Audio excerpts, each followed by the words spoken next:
Usia Muhammad terus bertambah. Ia kini telah menjadi seorang pemuda yang gagah. Pamannya Abu Thalib tak kenal henti memberikan kasih sayangnya. Selama dalam pengasuhan pamannya, Muhammad harus hidup penuh keprihatinan. Maklum, Abu Thalib tidak memiliki harta berlebih seperti Abdul Muthalib, kakek Muhammad. Ia pun kemudian berjuang mencari nafkah untuk membantu pamannya dan menghidupi dirinya sendiri.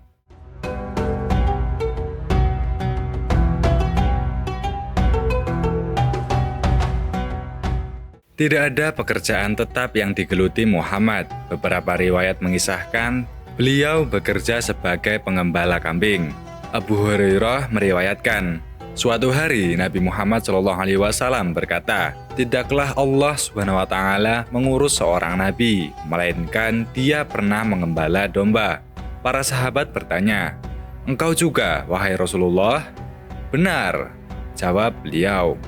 "Dulu aku mengembala domba milik penduduk Makkah dengan imbalan beberapa qirot." Meski tidak punya pekerjaan tetap, Muhammad dikenal sebagai pemuda yang berakhlak mulia, jujur, amanah, santun, dan bersahaja. Setiap pekerjaan yang dilakoninya dilaksanakan dengan sungguh-sungguh.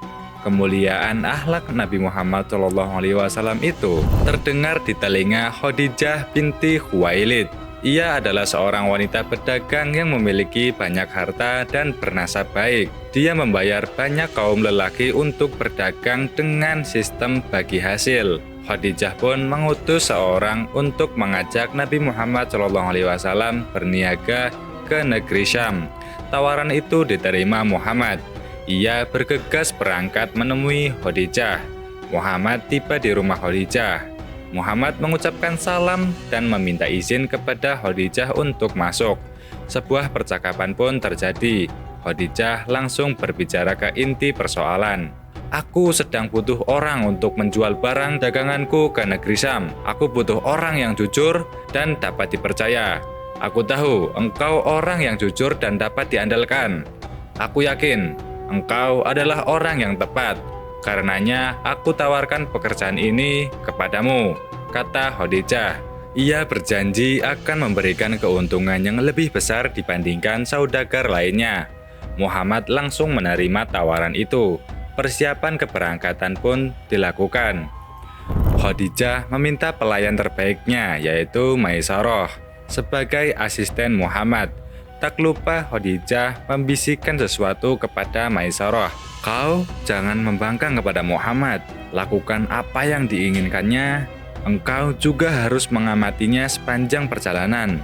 Ketika pulang, laporkan apa yang engkau lihat kepadaku," bisik Khadijah. Waktu kepergian tiba. Hampir seluruh sanak saudara Muhammad berkumpul untuk melepas keberangkatannya. Perjalanan itu akan panjang. Itu artinya mereka tak dapat berjumpa dengan Muhammad dalam waktu yang sangat lama. Muhammad bersama Maisarah kemudian bertolak dalam sebuah kafilah menuju Syam. Hari berganti hari. Siang silih berganti dengan malam yang mengiringi perjalanan. Maisarah melakukan apapun agar Muhammad merasa nyaman. Tepat pada bulan ketiga, mereka tiba di Bushra, tidak jauh dari Syam. Sebuah perayaan besar sedang berlangsung. Barang dagangan digelar oleh para musafir di atas permadani. Muhammad melepas lelah di bawah pohon besar, tidak jauh dari kuil seorang rohib. Tanpa sepengetahuan Muhammad, Natsura, seorang pendeta, mengamati gerak-gerik Muhammad. Ia kemudian menghampiri Maisarah. "Siapa yang berteduh di bawah pohon itu?" tanya Natsura. "Orang Quraisy dari Mekah." Maisarah menjawab, "Tidak seorang pun berteduh di bawah pohon itu, melainkan dia seorang nabi," kata Natsura. Maisarah tercengang mendengarnya. Belum habis rasa terkejut Maisarah, Natsura kembali mengulanginya. Ia adalah nabi terakhir. Perasaan Maisarah campur aduk, gembira, senang, terkejut, dan gelisah. Sebuah rahasia besar berada di genggamannya. Ia merasa beruntung dapat mendampingi seorang pemuda yang kelak akan menjadi nabi. Perjalanan dilanjutkan. Muhammad dan kafilahnya tiba di Syam. Beliau menjual barang dagangan yang dibawanya dan membeli produk Syam untuk dijual di Makkah. Setelah 4 bulan di Syam, kafilah dagang itu bergegas kembali ke Makkah. Di siang hari, cuaca panas seperti memanggang rombongan. Kulit kepala mereka terasa terbakar. Kulit tubuh bercucuran keringat. Mereka tidak kuasa menahan panggangan matahari. Saat itulah Maisarah menyaksikan mukjizat. Segumpal awan terus menaungi Muhammad dan rombongan kemanapun mereka bergerak. Awan itu terus mengiringi dan meneduhi Muhammad sepanjang perjalanan, seolah diperintahkan untuk mengikutinya. Hanya Maisarah yang melihat keajaiban itu. Para musafir lainnya tidak ada yang tahu. Pemandangan menakjubkan itu membuat Maisarah kian yakin dengan apa yang diucapkan pendeta Natsura bahwa Muhammad adalah nabi terakhir. Setibanya di Makkah, Muhammad langsung menuju kediaman Khadijah. Sampainya di sana, ia menyetorkan modal dan keuntungan kepada Khadijah. Kemudian Muhammad menjual barang dagangan yang beliau beli dari Syam. Muhammad mendapatkan keuntungan lebih atas perniagaannya itu. Khadijah terlihat gembira usaha Muhammad muda. Tidak sia-sia ia memberikan kepercayaan kepada Muhammad. Muhammad segera kembali ke rumahnya. Saat itulah Maisarah menuturkan kepada Khadijah beragam peristiwa yang terjadi saat mendampingi Muhammad berdagang. Maisarah mengisahkan pertemuannya dengan seorang pendeta dan apa yang dikatakan sang pendeta tentang Muhammad. Ia menuturkan pula tentang awan yang menaungi Muhammad selama dalam perjalanan. Khadijah mendengarkannya dengan penuh perhatian, seolah tak ingin melewatkan sedikit pun informasi tentang Muhammad. Semua yang dikisahkan Maisarah membuat Khadijah kian kagum kepada Muhammad. Ia pun berkeinginan untuk menikah dengan Muhammad. Hal yang sebelumnya tidak pernah terpikirkan olehnya. Selama ini banyak lelaki yang ingin menikahinya, tetapi ia selalu menolak. Keinginan untuk menjadi istri Muhammad kemudian ia sampaikan kepada temannya, Nafisah binti Munayyah. Khadijah meminta Nafisah menemui Muhammad. Saat bertemu Muhammad, Nafisah mengajukan sebuah pertanyaan.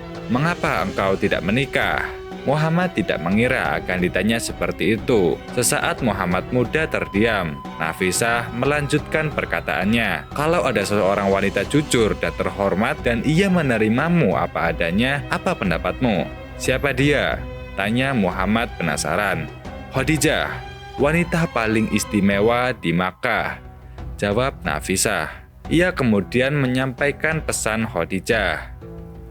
Wahai saudara sepupuku, aku menyukai dirimu sebab kesederhanaan dan kedekatanmu dengan kaummu, keteguhanmu menunaikan amanah, akhlak muliamu, dan kejujuranmu dalam berucap, kata Nafisah, menirukan apa yang diucapkan Khadijah. Awalnya Muhammad muda terkejut.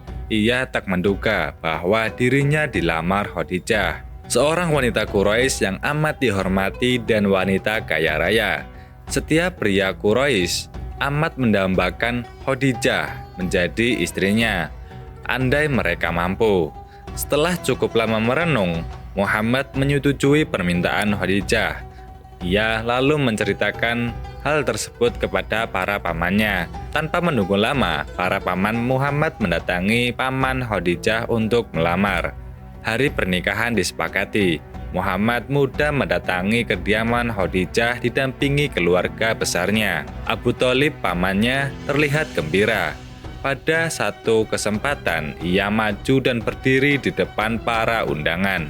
Muhammad berbeda dengan pemuda yang lain. Tidak ada yang secerdas, sebaik, dan sesopan Muhammad. Kami ingin menikahkan putri kalian dengan putra kami. Untuk itu, kami memberikan mahar sebanyak 20 ekor unta, kata Abu Thalib. Ucapan itu disambut gembira keluarga besar Khadijah. Waroqah, sepupu Khadijah, membalas perkataan Abu Thalib. Kami ingin dekat dengan kalian. Allah telah memberikan banyak kebaikan pada kedua keluarga. kami menerima pernikahan putri kami Khadijah dengan putra kalian Muhammad.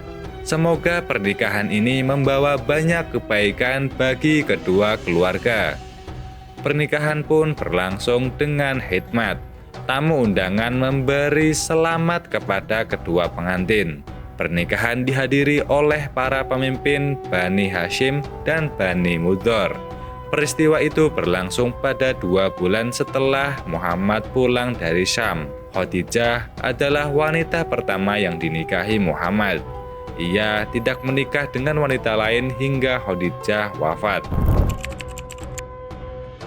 Rumah tangga Muhammad dan Khadijah berbalut kebahagiaan, kegembiraan, kasih sayang, akhlak mulia, dan kejujuran menyelimuti kehidupan keduanya.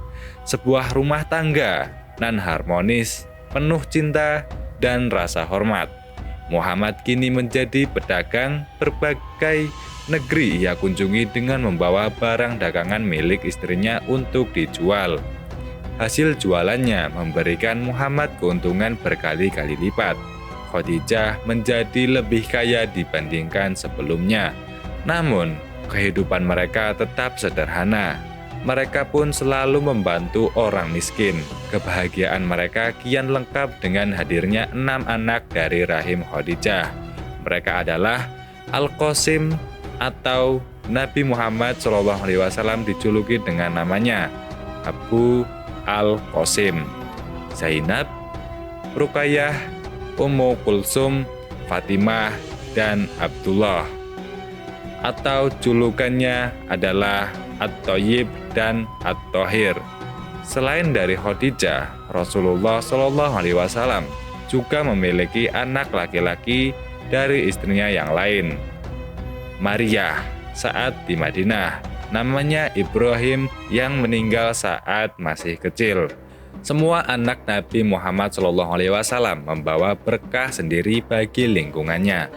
Mereka anak-anak yang sopan, periang, cerdas, dan gemar menolong. Mereka sangat disukai teman-teman mereka. Muhammad dan Khadijah sangat menyayangi ke-6 anak mereka. Kebahagiaan keluarga Muhammad tak berlangsung lama. Muhammad dan Khadijah harus mengikhlaskan kepergian anak-anak mereka untuk selamanya. Semua putra mereka meninggal saat masih kecil, sedangkan putri-putri mereka hidup sampai masa Islam, memeluk Islam, dan ikut berhijrah.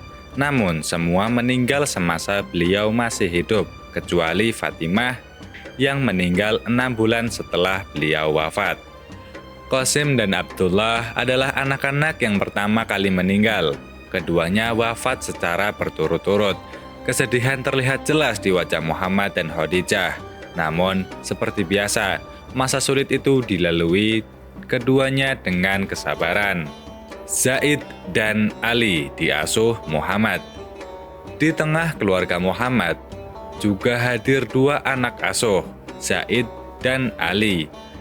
Zaid berumur 8 tahun. Kisah diasuhnya Zaid oleh Muhammad bermula saat ia diculik perampok yang beraksi di rumah pamannya. Saat itu Zaid sedang bertamu di kediaman pamannya. Tak diduga datang perampok yang kemudian membawa Zaid. Zaid lalu ditawarkan sebagai budak oleh para perampok di pasar-pasar. Saat itulah kemenakan Khadijah yang bernama Hakim melihatnya. Ia segera membeli Zaid dan dibawa ke rumah Khadijah. Mulai saat itu, Zaid menjadi budak di rumah Khadijah. Muhammad langsung menyukai Zaid. Kemudian beliau lalu memutuskan untuk mengangkat Zaid sebagai anaknya. Zaid tentu saja sangat bahagia. Ia semakin betah tinggal di rumah Khadijah. Bahkan ketika keluarganya menemukan ia dan mengajaknya kembali ke rumah, Zaid menolaknya. Ia tidak mau meninggalkan Muhammad dan Khadijah sebagai orang tua angkatnya. Berbeda halnya dengan Ali. Muhammad mengasuh Ali karena tidak tega melihat keadaan paman beliau, Abu Thalib, yang sedang mengalami kesulitan ekonomi. Abu Thalib tidak bisa lagi mengurus anak-anaknya secara maksimal. Muhammad tentu saja tidak pernah lupa dengan kasih sayang yang diberikan pamannya itu. Muhammad lalu menawarkan diri untuk mengasuh salah satu anak pamannya yang bernama Ali. Tawaran itu membuat Abu Thalib tak kuasa menolaknya. Muhammad gembira dengan kesediaan pamannya. Mulai saat itu, Ali diasuh di tengah keluarga Muhammad. Ia tinggal di kediaman Khadijah bersama Zaid. Hari-hari penuh keceriaan memayungi keduanya selama berada dalam pengasuhan Muhammad dan Khadijah. Tepat 10 tahun, Muhammad telah menjalani bahtera rumah tangga bersama Khadijah. Usia Muhammad kini 35 tahun. Kala itu Ka'bah dalam kondisi mengkhawatirkan. Bagian atasnya tidak beratap. Karena itu, Baitullah sering dimasuki pencuri yang masuk dari atas untuk mengambil barang-barang berharga. Fondasi dan dindingnya rapuh akibat sering diserang pasukan berkuda. Yang menyedihkan, saat Makkah dilanda banjir besar, pelataran Ka'bah terendam air sehingga bangunan suci itu hampir ambruk. Orang-orang Quraisy akhirnya berbondong-bondong untuk merenovasi Ka'bah. Untuk menjaga reputasi Ka'bah, mereka sepakat merenovasi Ka'bah hanya dengan dana yang berasal dari sumber yang baik, bukan dari hasil praktik prostitusi, riba, dan kejahatan lainnya. Pada mulanya mereka semua enggan dan ragu merobohkan Ka'bah karena kesucian, kemuliaan, dan keagungannya. Mereka khawatir merobohkan Ka'bah akan berdampak tidak baik bagi keselamatan diri, keluarga, dan negeri tempat tinggal mereka. Hingga akhirnya Walid bin Mughirah Al-Makhzumi memulai dengan kapaknya. Ya Allah, sesungguhnya aku tidak menginginkan kecuali kebaikan. Doa Al-Mughirah. Dua sisi Ka'bah berhasil dirobohkan oleh Al-Mughirah. Begitu melihat Al-Mughirah tak mengalami apa-apa, orang-orang Quraisy mulai berani merobohkan Ka'bah sampai fondasi pertama yang dulu diletakkan oleh Nabi Ibrahim alaihissalam. Setelah itu, renovasi Ka'bah pun dimulai. Pertama, mereka membagi bangunan Ka'bah dalam beberapa bagian. Setiap kabilah mendapat satu bagian, mengumpulkan sejumlah batu yang sesuai dengan jatah tiap-tiap kabilah. Pemimpin proyek renovasi ini adalah Bakum, seorang arsitek Romawi. Tentang Bakum ini, ada sebuah kisah menarik. Diriwayatkan kala itu, Allah menurunkan rahmat-Nya dengan mengirimkan sebuah kapal laut dari Romawi. Ketika tiba di Jeddah, kapal itu hancur berkeping-keping. Peristiwa ini didengar orang-orang Quraisy. Mereka berduyun-duyun mendatangi kapal yang luluh lantak itu untuk mengambil kayunya. Saat itulah mereka bertemu dengan Bakum. Setelah mendapat izin dari Bakum, mereka mengambil kayu dan membawanya ke Makkah. Bakum sendiri diajak orang-orang Quraisy untuk membangun Ka'bah. Dalam proses renovasi itu, orang-orang Quraisy kekurangan dana. Mereka mencari solusi bagaimana caranya agar renovasi tetap berjalan di tengah minimnya dana. Sebuah solusi didapat, yaitu dengan membuang sebanyak 6 hasta di bagian utara Ka'bah, yang dinamakan dengan Al-Hijr dan Al-Hatim. Renovasi terus dilakukan. Posisi pintu Ka'bah lebih ditinggikan agar tidak mudah dimasuki, kecuali saat diperlukan. Tinggi Ka'bah mencapai 15 hasta, sekitar 7,5 meter.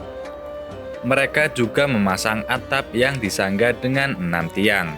Ka'bah hasil renovasi itu bentuknya berubah menjadi hampir mirip kubus dengan tinggi 15 hasta atau sekitar 7,5 meter dan panjang sisi yang berada di bagian Hajar Aswad dan bagian yang searah dengannya adalah 10,10 meter. Hajar Aswad sendiri dipasang pada ketinggian 1,50 meter dari permukaan pelataran tempat tawaf. Panjang sisi yang berada di bagian pintu dan bagian yang searah dengannya adalah 12 meter. Tinggi pintunya 2 meter di atas permukaan bumi. Bagian luarnya dikelilingi tumpukan batu bangunan, tepatnya di bagian bawah. Tinggi rata-ratanya adalah 0,25 meter dan lebar rata-ratanya adalah 0,30 meter.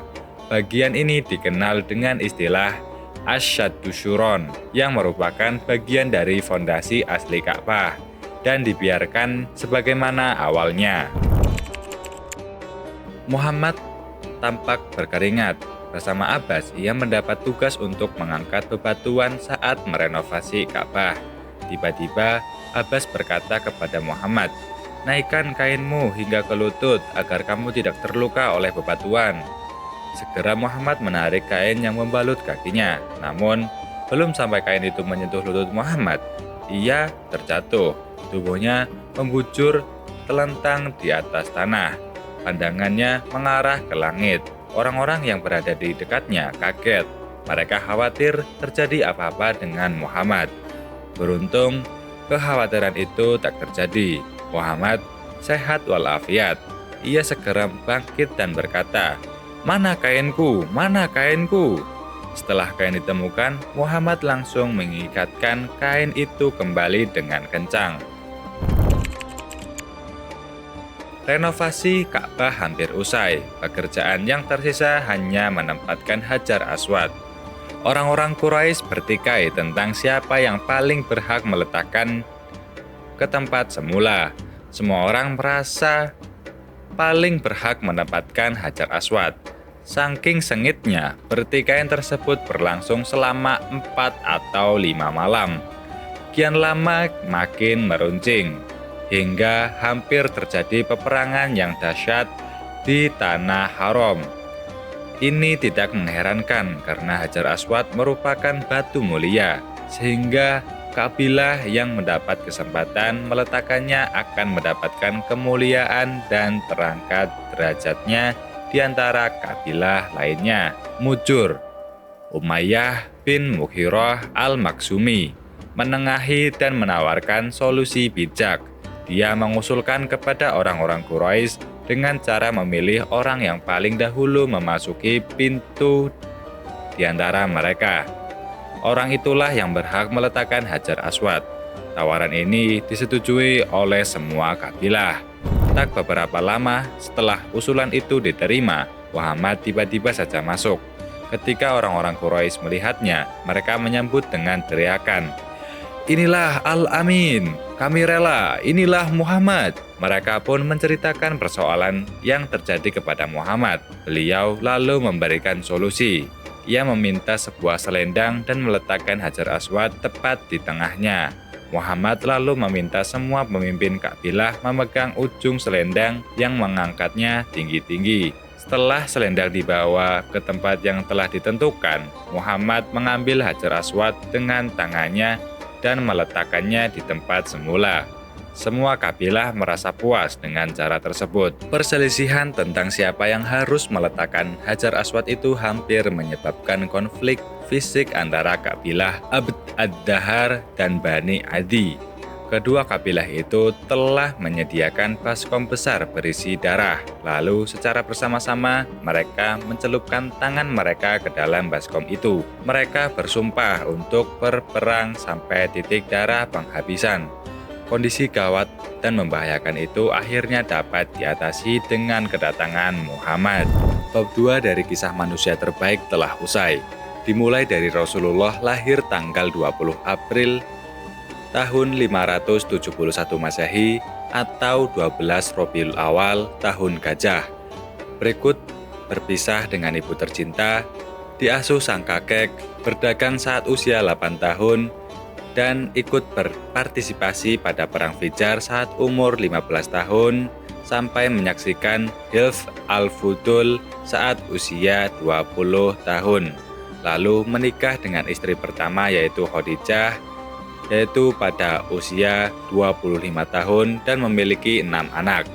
Yang terakhir yaitu beliau menjadi penengah sengketa Hajar Aswad saat renovasi Ka'bah. Begitulah ulasan dari bab 2 kisah Rasulullah SAW. Di bab selanjutnya kita akan menceritakan masa kenabian Rasulullah SAW. Jangan lupa like, share, subscribe, dan aktifkan lonceng notifikasinya agar tidak ketinggalan video update dari kami. Sampai jumpa di video selanjutnya.